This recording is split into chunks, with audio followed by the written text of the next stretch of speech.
Em nome do Pai, do Filho, do Espírito Santo. Amém. Ave Maria, cheia de graça, o Senhor é convosco. Bendita sois vós entre as mulheres, e bendito é o fruto do vosso ventre, Jesus. Santa Maria, Mãe de Deus, rogai por nós, pecadores, agora e na hora de nossa morte. Amém. São José, rogai por nós. São Felipe Neri, rogai por nós. Santo Afonso Maria de Ligório, rogai por nós. Nossa Senhora de Fátima, rogai por nós. Em nome do Pai, do Filho, do Espírito Santo. Amém. Bom dia a todos. Nós estamos aqui na consideração 17 do livro Preparação para a Morte, escrito por Santo Afonso Maria de Ligório. Estamos aqui, essa consideração 17 fala sobre o abuso da misericórdia divina. E estamos no ponto 2 da reflexão. Dirá talvez alguém: já que Deus usou para comigo de tanta clemência no passado, espero que a terá também no futuro. Eu, porém, lhe respondo: e por ter sido Deus tão misericordioso contigo, queres de novo ofendê-lo? Deste modo, diz São Paulo, desprezas a bondade e paciência de Deus. Ignoras que se o Senhor te suportou até agora, não foi para que continuasses a ofendê-lo, senão para que te penitencies do mal que fizestes. Romanos 2:4. E se tu, fiado na divina misericórdia, não temes abusar dela, o Senhor te retirará. Abre aspas. Se não vos converterdes, entesará o seu arco e tem-no preparado. Salmo 7, versículo 13. Minha é a vingança, eu lhes darei a paga a seu tempo. Deuteronômio 32, 35.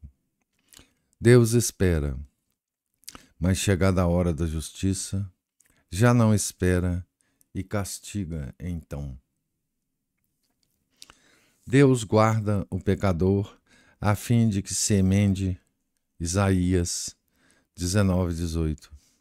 Mas quando vê que o tempo concedido para os pecados só serve para multiplicá-los, vale-se desse mesmo tempo para empregar a justiça. Lamentações 1, versículo 15. De sorte que o próprio tempo concedido, a mesma misericórdia outorgada, servirão para que o castigo seja mais rigoroso e o abandono mais imediato. Medicamos Babilônia e não há sanado. Abandonemo-la. Jeremias 51:9. E como é que Deus nos abandona? Ou envia a morte ao pecador, que assim morre sem arrepender-se, ou o priva das graças abundantes e só lhe deixa a graça suficiente com que o pecador se poderia salvar, mas não se salva. Obcecadamente, endurecido o coração, dominado por maus hábitos, a salvação lhe será moralmente impossível.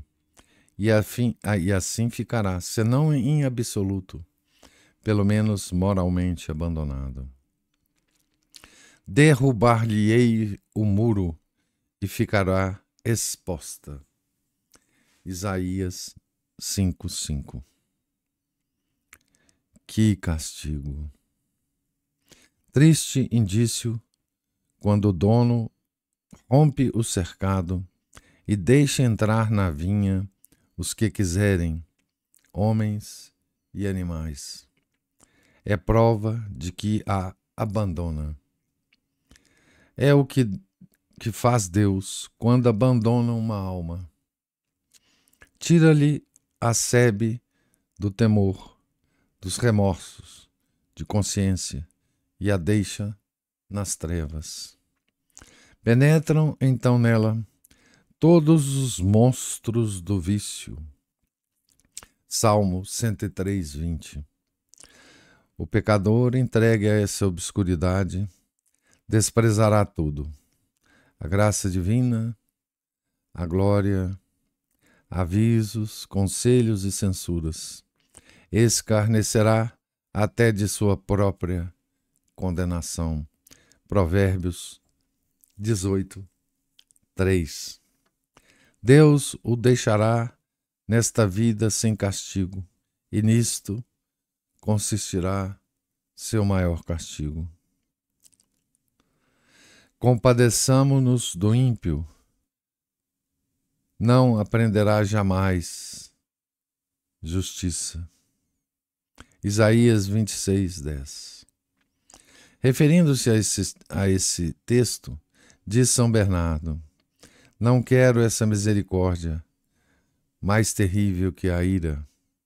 Sermão 42. Terrível castigo quando Deus deixa o pecador em seus pecados e parece que nem lhe pede contas deles. Salmo 10, versículo 4.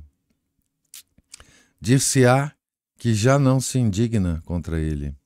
Ezequiel 16, 42. E que ele permite gozar quanto neste mundo deseja. Salmo 80, 13. Desgraçados os pecadores que prosperam na vida mortal. É sinal de que Deus os reserva para aplicar-lhes sua justiça na vida eterna. Jeremias pergunta: por que o caminho dos ímpios passa em prosperidade? Jeremias 12, versículo 1. E responde em seguida: reúne-os como rebanho destinado ao matadouro. Jeremias 12, versículo 3. Não há, pois, maior castigo do que deixar Deus ao pecador amontoar pecados sobre pecados, segundo diz Davi, pondo maldade sobre maldade. Riscados sejam do livro dos vícios. Salmo 28, versículos 28 e 29. Observa Belarmino: não existe castigo mais terrível do que o pecado tornar-se pena do pecado. Fora melhor a um desses infelizes que o Senhor o tivesse feito morrer após o primeiro pecado, porque morrendo mais tarde terá a padecer tantos infernos quantos foram os pecados cometidos. Então, nesse ponto 2, no ponto 1 da reflexão, Santo Afonso deu exemplos de como desprezar a misericórdia divina, né? Como abusar da misericórdia divina.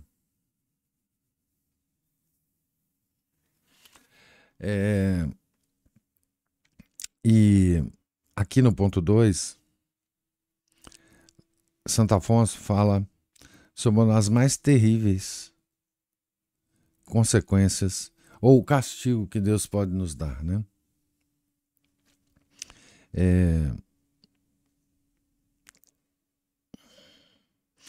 Que é Deus nos abandonar.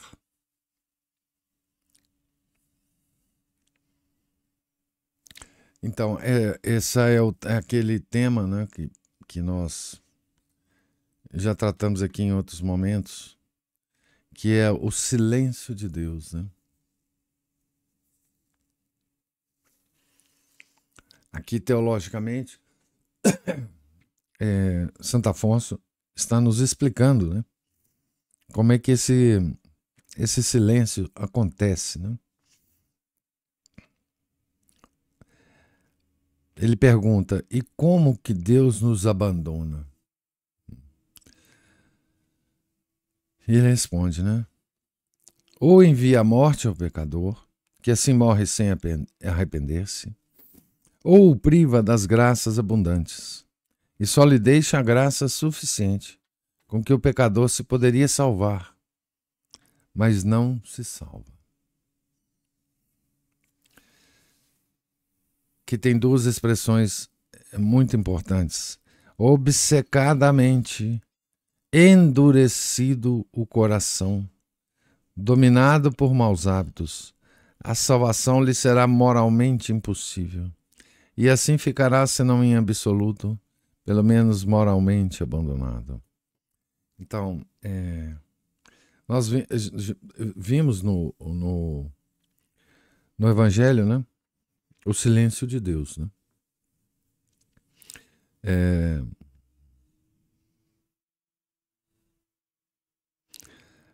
E é terrível porque... E o que promove, né? O que estimula o silêncio de Deus, né? Então, obcecadamente e endurecido o coração. São essas duas coisas que atacam a alma nos seus atributos superiores, né? A mente, o intelecto, né? E o coração. E aí, não há mais nada que Deus possa fazer, né? Então ele fica em silêncio, né? Ele se silencia, né? Para quem abusa da sua misericórdia, né? Esse silêncio de Deus já é a própria justiça dele agindo, né? Obcecadamente. A mente se fecha, né? À verdade. Né? E o coração se endurece, né? À vontade de Deus, né? E ele se retira. Né? Esse movimento de retirada de Deus, ele acontece individualmente com as pessoas, né? Com as almas. E pode acontecer com o mundo também, né? Com uma sociedade inteira, né? Que é o que parece estar acontecendo conosco agora, né? Parece que Deus se retirou do mundo, né? Então isso aqui, esse ponto de reflexão é terrível, né? Terrível. A frase de São Roberto Bellarmino, né, que ele cita aqui, é uma frase que resume tudo isso, né? Não existe castigo mais terrível do que o pecado tornar-se pena do pecado. Então, não há possibilidade do pecador entrando nesse estado, né, de voltar, né? É um caminho sem volta. Terrível isso. Muito, muito terrível, né?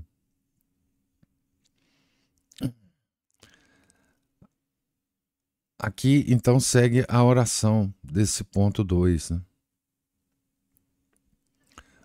Que ele chama afetos e súplicas, né?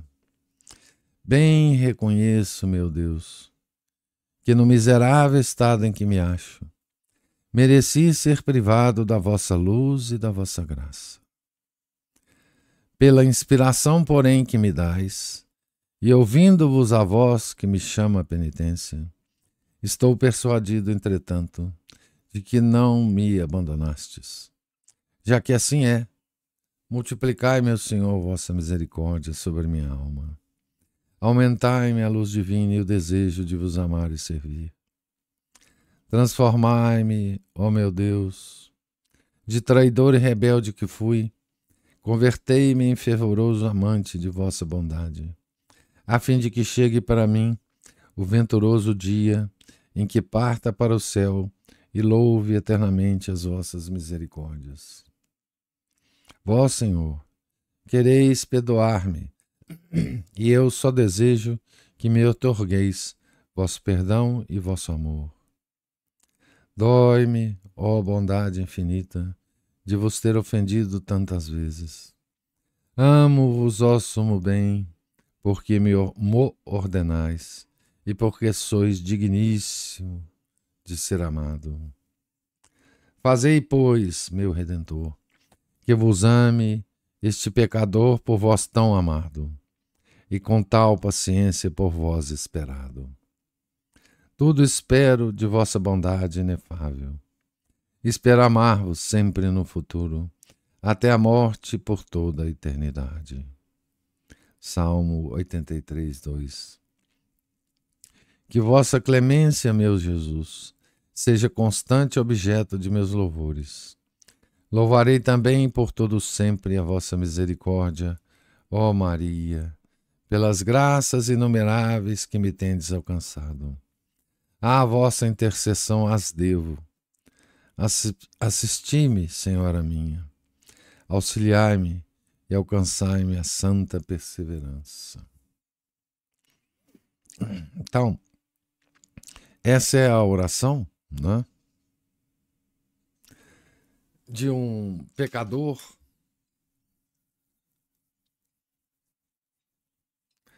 que sai do estado de pecado em que ele se encontra e consegue voltar-se para Deus, né? É de um pecador que não está com a mente obcecada e o coração endurecido, né? Ele ainda tem conserto, né?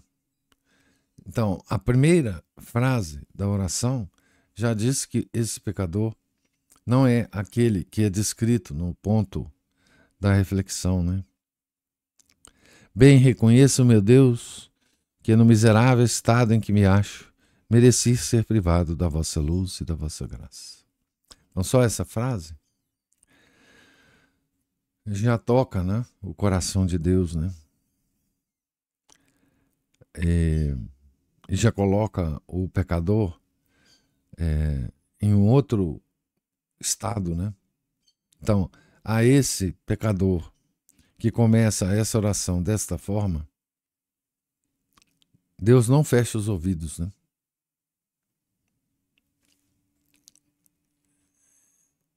E é belíssima a oração, obviamente, né? E no final ele pede a perseverança, né? Como sempre. Então, ponto 3, o último ponto da reflexão, né? Lê-se na vida do padre Luís de Lanuza que certo dia 2 amigos passeavam juntos em Palermo. Um deles, chamado César, que era ator, vendo seu companheiro pensativo em extremo, disse-lhe, abre aspas, apostaria que te foste confessar, e por isso estás tão preocupado. Eu não quero acolher tais escrúpulos. Escuta, disse-me um dia o padre Lanuza que Deus me concedia ainda 12 anos de vida e que se nesse tempo não me emendasse, morreria de má morte. Viajei depois por muitos países. Sofri de diversas doenças, uma das quais me levou às portas da morte. É neste mês que se completam os famosos 12 anos e sinto-me disposto como nunca. Fecha aspas. Após esta fala, César convidou seu amigo a ver, no sábado seguinte, a estreia de uma comédia de sua autoria. Neste sábado, dia 24 de novembro de 1668, quando César se dispunha a entrar em cena, foi acometido subitamente de uma congestão e veio a morrer, repentinamente, nos braços de uma atriz. Assim acabou a comédia. Pois bem, meu irmão, quando o demônio, por meio da tentação, te excita outra vez ao pecado, se quiseres condenar-te, podes cometer livremente o pecado. Mas então não digas que desejas tua salvação. Quando quiseres pecar, considera-te como condenado. Imagina que Deus dita tua sentença, dizendo, abre aspas, que mais posso fazer por ti, ingrato, além do que já fiz? Fecha aspas, Isaías 5:4. Já que queres condenar-te, condena-te. Condena-te, pois a culpa é tua. Dirás acaso, onde está então a misericórdia de Deus? Desgraçado, não te parece misericórdia o ter-te Deus suportado tanto tempo, apesar de tantos pecados? Prostrados diante dele e com o rosto em terra, devias estar a render-lhe graças e dizendo, abre aspas, graças à misericórdia do Senhor é que não temos sido condenados. Fecha aspas. Lamentações 3, versículo 2. Cometendo um só pecado mortal, incorreste em delito maior do que se tivesses calcado aos pés o primeiro soberano do mundo. E tantos e tais tens cometido, que se essas ofensas fossem feitas a teu irmão, este não as teria aturado.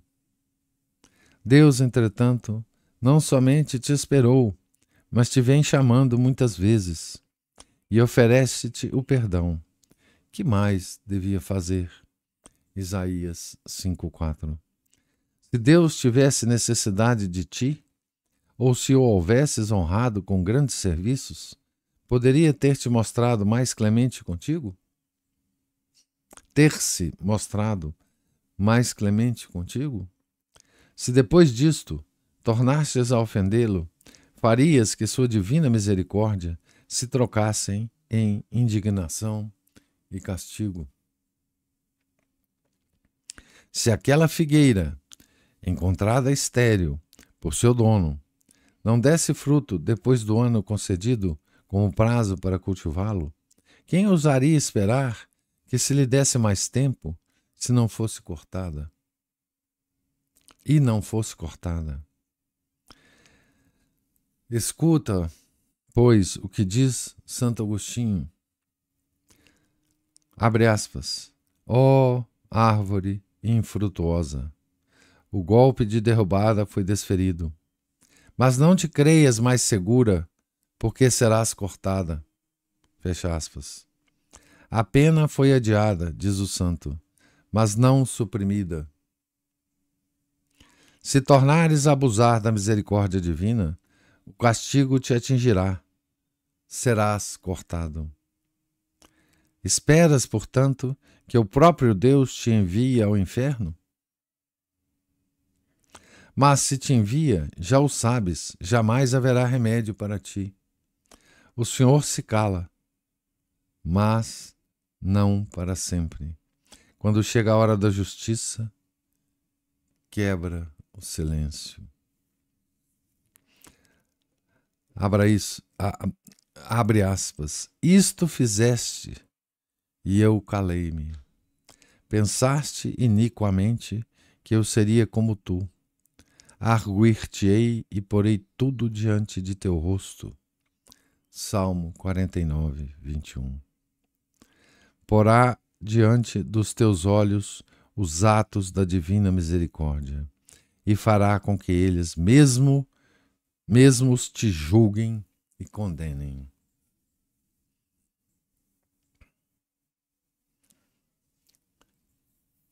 Então, aqui termina o ponto 3 da reflexão. E tem uma coisa muito, muito interessante aqui.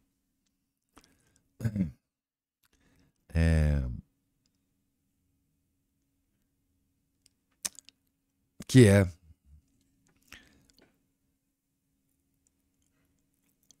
no ponto 2, ele falou do silêncio de Deus, né, ao pecador. Né? Aquele pecador empedernido, né? Aquele da, como é que é a expressão? Aquele da mente obcecada e do coração endurecido, né? E aqui no ponto 3, ele vai nos dizer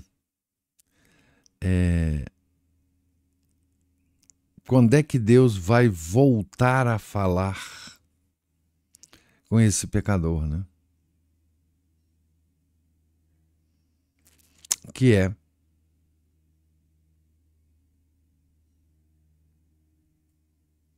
quando esse pecador for julgado, né? Então, o Senhor, olha que frase do Santo Afonso, né? O Senhor se cala, mas não para sempre.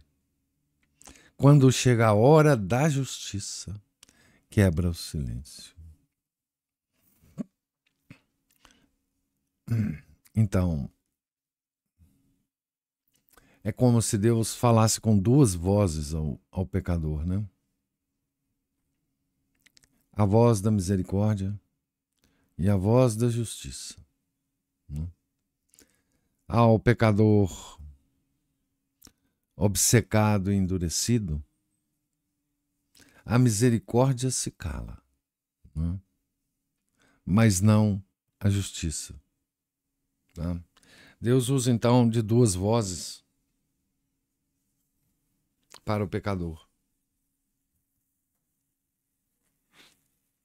Ele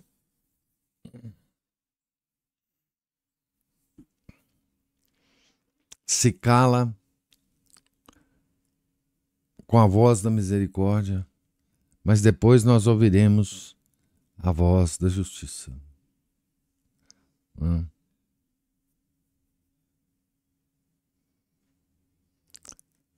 O Salmo 49, né? Fala bem disso, né? Isto fizeste e eu calei-me. Pensaste iniquamente que eu seria como tu. Arguir-te-ei, então falarei, né? E porei tudo diante de teu rosto. Que coisa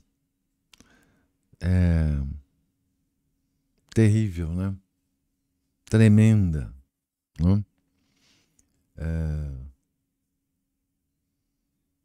E é por isso que é tão terrível, né? Essa posição de que é infelizmente a posição da igreja atual, né?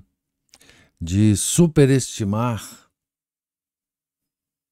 supervalorizar ao ponto de esquecer todo o resto, né? De supervalorizar a misericórdia divina, que é essa supervalorização da misericórdia divina, é exatamente o abuso dela, né? Que é o assunto dessa consideração de Santo Afonso, né? Nos leva a endurecer nosso coração. Né? Não tenha dúvida. Quem esquece a justiça divina, quer dizer, quem supervaloriza a misericórdia divina ao ponto de esquecer a justiça divina, endurece o coração, não é? Sem dúvida nenhuma. E é o que nós vemos hoje, né?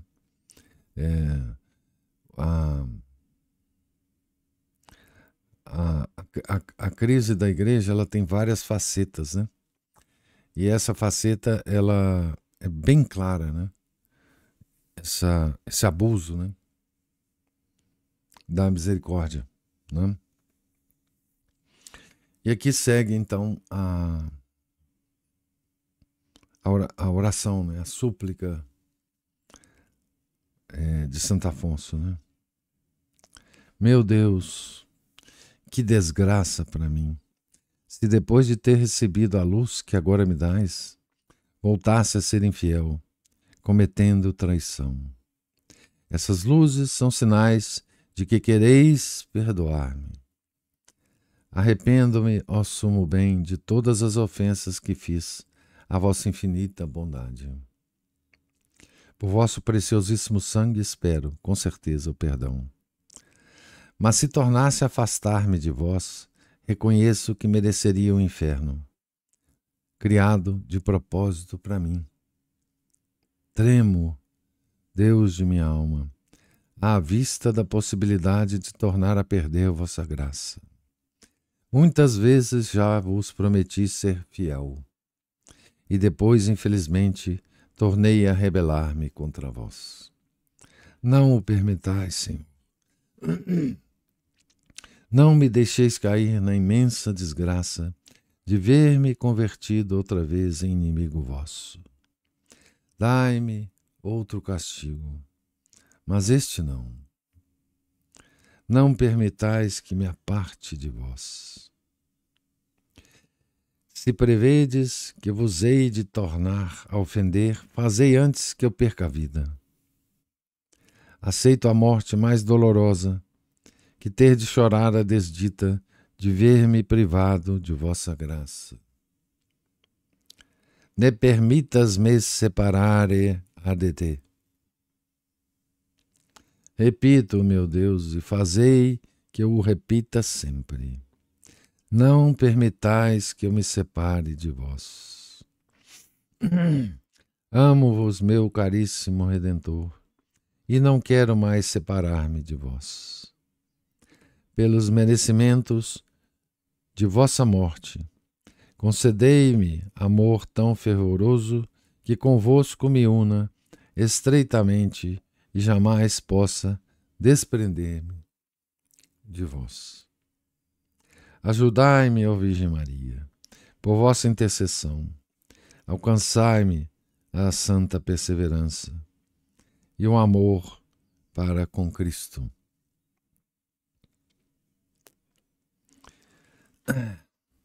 Então,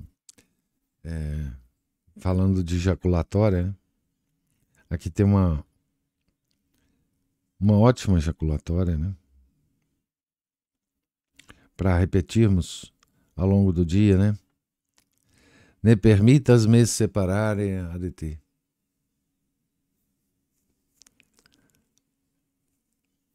Não permitais que eu me separe de vós. Né?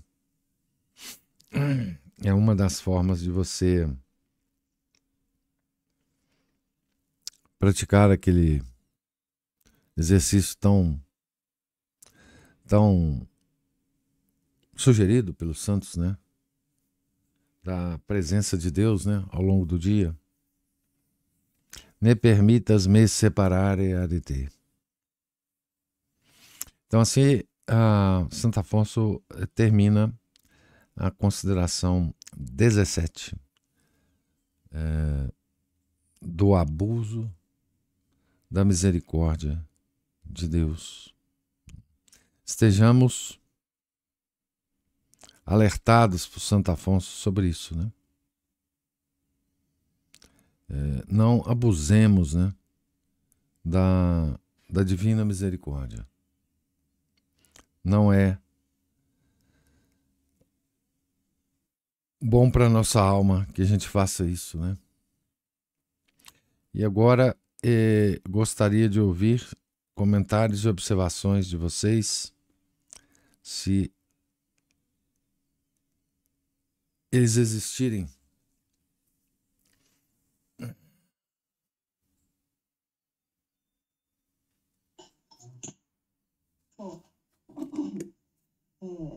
Duas coisas me ocorreram enquanto eu estava fazendo a leitura.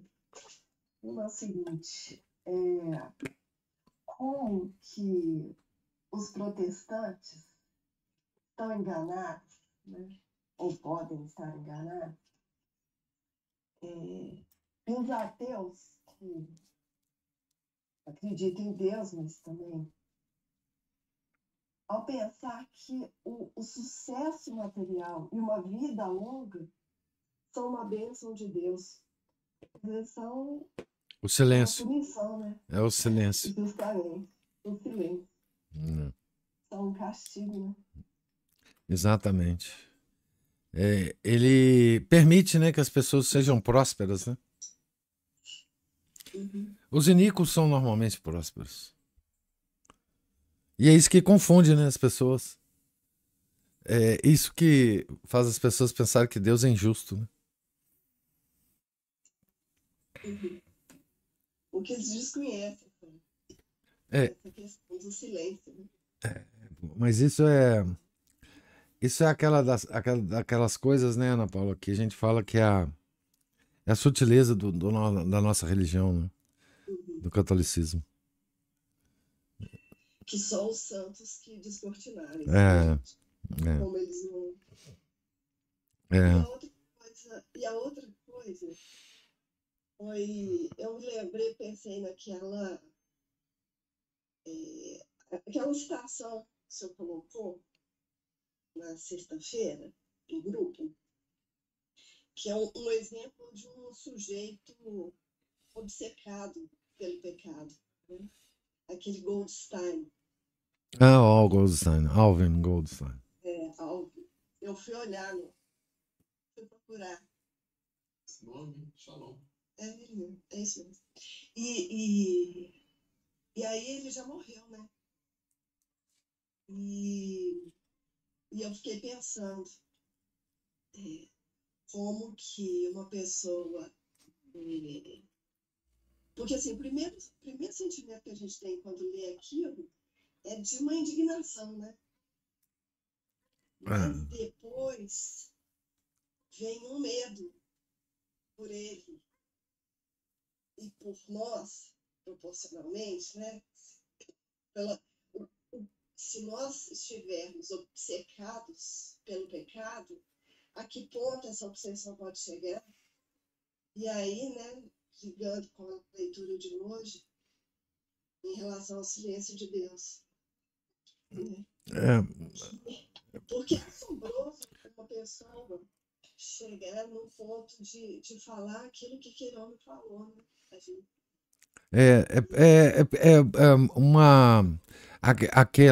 aquela situação ali que eu descrevi, parece com a situação que Nosso Senhor se defrontou com Herodes, né, antes da paixão, né, com aquela sodomia ali, com aquela cena, ele Aquela empáfia toda. Né? ficou calado, né? Uhum. Não tinha o que falar mais, né? Aqueles homens eram exatamente esses, né? Com a mente obcecada e com o coração endurecido, né? Não tem nenhuma fresta para entrar a luz, né?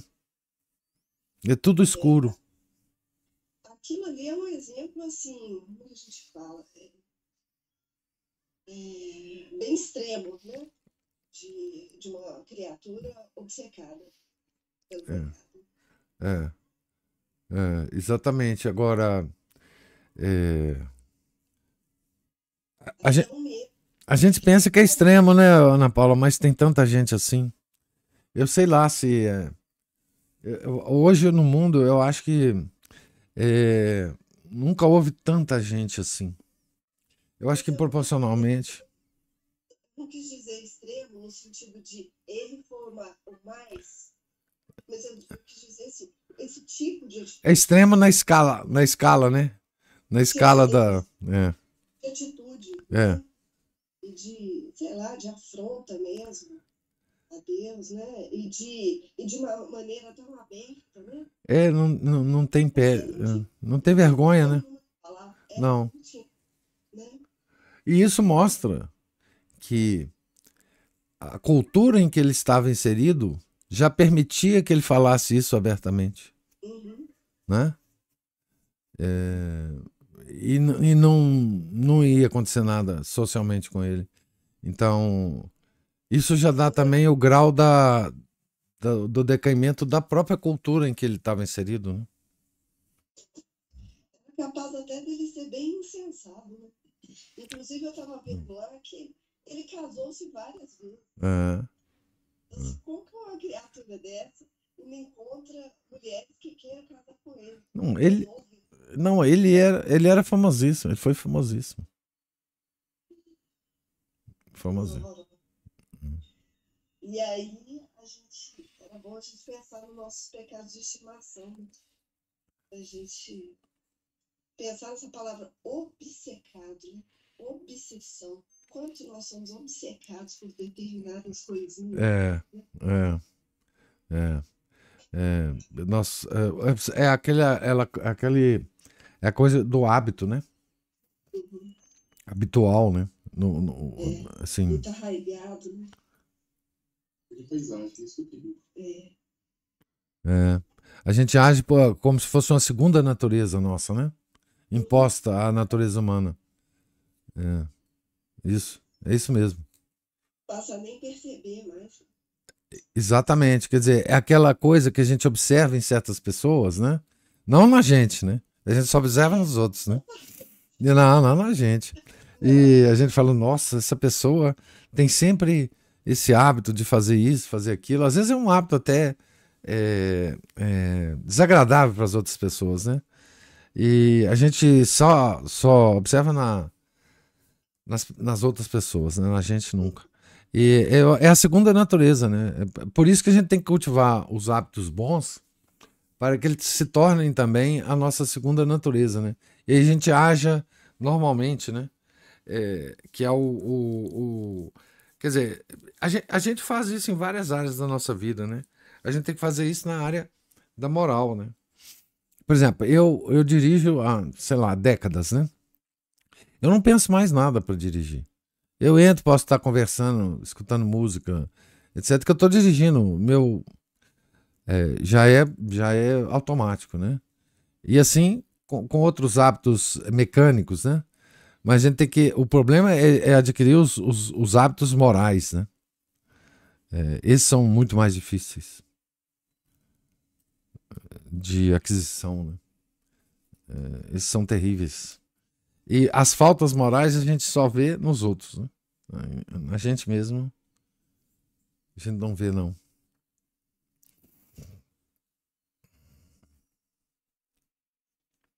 Professor, Sim. esses maus hábitos, eles se tornam uns pontos cegos, né? Falando aí da direção, tem hora que o retrovisor não pega tudo, né? Ah, sim, tem coisas más também nesses hábitos, né? Obviamente. É verdade.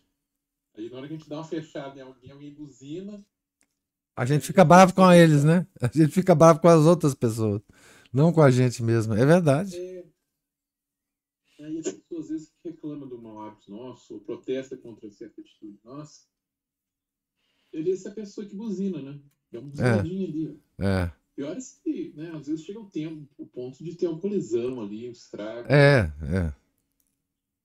Mas uma vez tinha até lá na casa de retiro Nossa Senhora do Cenáculo, tinha um grupinho lá e tal, o pessoal se reunia uma vez por mês lá, mas como eu era o único homem do grupinho, eu acabei desistindo.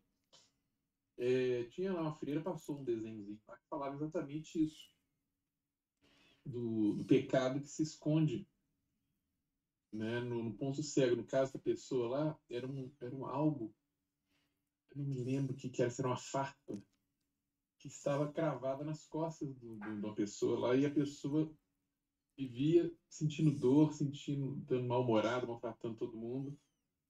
Aí a outra pessoa, né, apontou, não, você tem uma farpa aqui nas suas costas, não, me larga, tira a mão de mim, não sei o quê.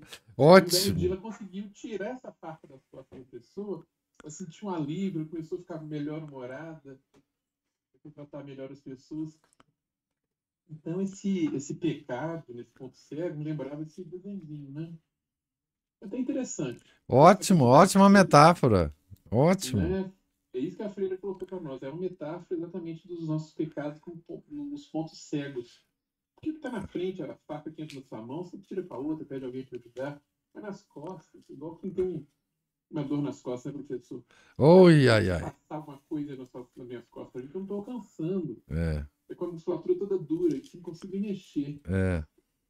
Né? E o pior é que muita gente se recusa a fazer isso. Eu não. Pede fulano de tal. Sua mãe, que é sua mulher, sei lá. Ninguém quer passar nada. São as obras de misericórdia que a gente se recusa a fazer, né? As obras de misericórdia, né? Às vezes a gente... Pô, coitado, ele só precisava de alguém que passasse uma pomadinha ali, esfregasse um pouquinho. Se a farpa for física, a obra de misericórdia é corporal. Se a farpa for metafórica, é espiritual, né? Exatamente. Então tem que dar uma ajuda, né? Por isso que tem. a gente tem essas coisas, né? A gente não enxerga as próprias costas, mas enxerga as costas de todo mundo, né? Naquilo que a gente puder ajudar, mesmo. E Mas a pessoa tem que falar. sim, a pessoa tem que deixar colocar a mão na faca. É. No caso do Zenzinho lá, a pessoa não queria que encostasse a mão na farpa, porque pensava, eu tocar a farpa, a coisa ia piorar. É. Claro, se você apertasse mais a farpa, ela ia aprofundar, mas a verdade é que tem aquela dor da retirada, aquele movimento, né? Mas depois tem um alívio. Então, o próprio ato de tentar, né, pela mortificação, pela penitência, pela essa disciplina, né, de mudar esse hábito e adquirir hábitos melhores no lugar, ela muitas vezes é dolorida mesmo. É a proposta da quaresma, né? Você vai ter um tempo aqui para você mudar de atitude aqui e melhorar, e na quaresma seguinte você vai ter outro ponto para você melhorar, mais outro, daqui a pouco a pessoa vai se aperfeiçoando se ela levar isso a sério, né? No outro dia, alguém está me explicando essas penitências, seja autoimpostas ou infligidas, né, pela mão de Deus, ele usou umas metáforas interessantes. Uma mola, uma bolinha de borracha ou uma flecha. Falou isso repetidas vezes para ver se as pessoas entendiam. Então, quanto mais se aperta a mola para baixo, na hora que você solta, ela pula. A bola, quanto você mais forte bate no chão, mais ela pula para o alto. E a flecha, quanto mais se puxa para baixo a corda, né, mais ela voa para o alto. Então, Nosso Senhor deixou esses exemplos, né? Mesmo os sofrimentos dele, né, coroando, por exemplo, desse exemplo de espinhos, ou seja, a negação completa ali da soberba, da vaidade, né, da ira. Ele se conteve ali, ele não protestou contra ninguém ali, ele fez o silêncio, né, Pilatos, o silêncio para Herodes, né, e o silêncio dele para os carrascos também é terrível. Sim, ali falou, bom, aqui encerra a minha atuação, né? E toda essa atitude aí é o que faz com que ele, né, não só ele, mas os santos, né, por isso que eles tinham tanta esperança quando eles eram, e até alegria quando eles eram tratados, em coroados de espinho, vamos dizer assim, porque eles sabiam que aquela coroa ali de espinhos, né, como aquela aparição na sua, uma freira que falava que você quer uma coroa de espinhos agora para ter uma coroa de rosas depois, ou quer ter uma coroa de rosas agora para ter uma coroa de espinhos depois? Eu falei, não, me dá de espinhos. Claro, velho. Agora, porque ela há de ser a minha coroa de rosas na Trindade. E a coroa de espinhos vai se tornar a coroa da glória, né? Então, é o que a gente tem que pensar muito nisso, né? A gente tem as rosas, os travesseirinhos de pena de ganso, como você diz, né? Aí, o que vai ser de nós depois, né? Mas era isso, pessoal.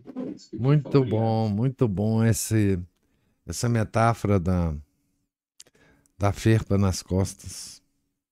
Muito bom. Muito interessante. E é exatamente isso que acontece conosco, né? Nós vemos as costas dos outros e não a nossa própria, né? Não temos olho na nuca, né? Muito bom. Meus pontos cegos. Muito bom, doutor Márcio, muito bom. Mais alguém tem alguma observação? Então, Deus lhes pague a presença, a paciência, os comentários e observações. Tenham todos um santo dia. Fiquem com Deus. Em nome do Pai, do Filho, do Espírito Santo. Amém. Ave Maria, cheia de graça, o Senhor é convosco. Bendita sois vós entre as mulheres, e bendito é o fruto do vosso ventre, Jesus. Santa Maria, Mãe de Deus, rogai por nós, pecadores, agora e na hora de nossa morte. Amém. São José, rogai por nós. São Felipe Neri, rogai por nós. Santo Afonso Maria de Ligório, rogai por nós. Nossa Senhora de Fátima, rogai por nós. Em nome do Pai, do Filho, do Espírito Santo. Amém.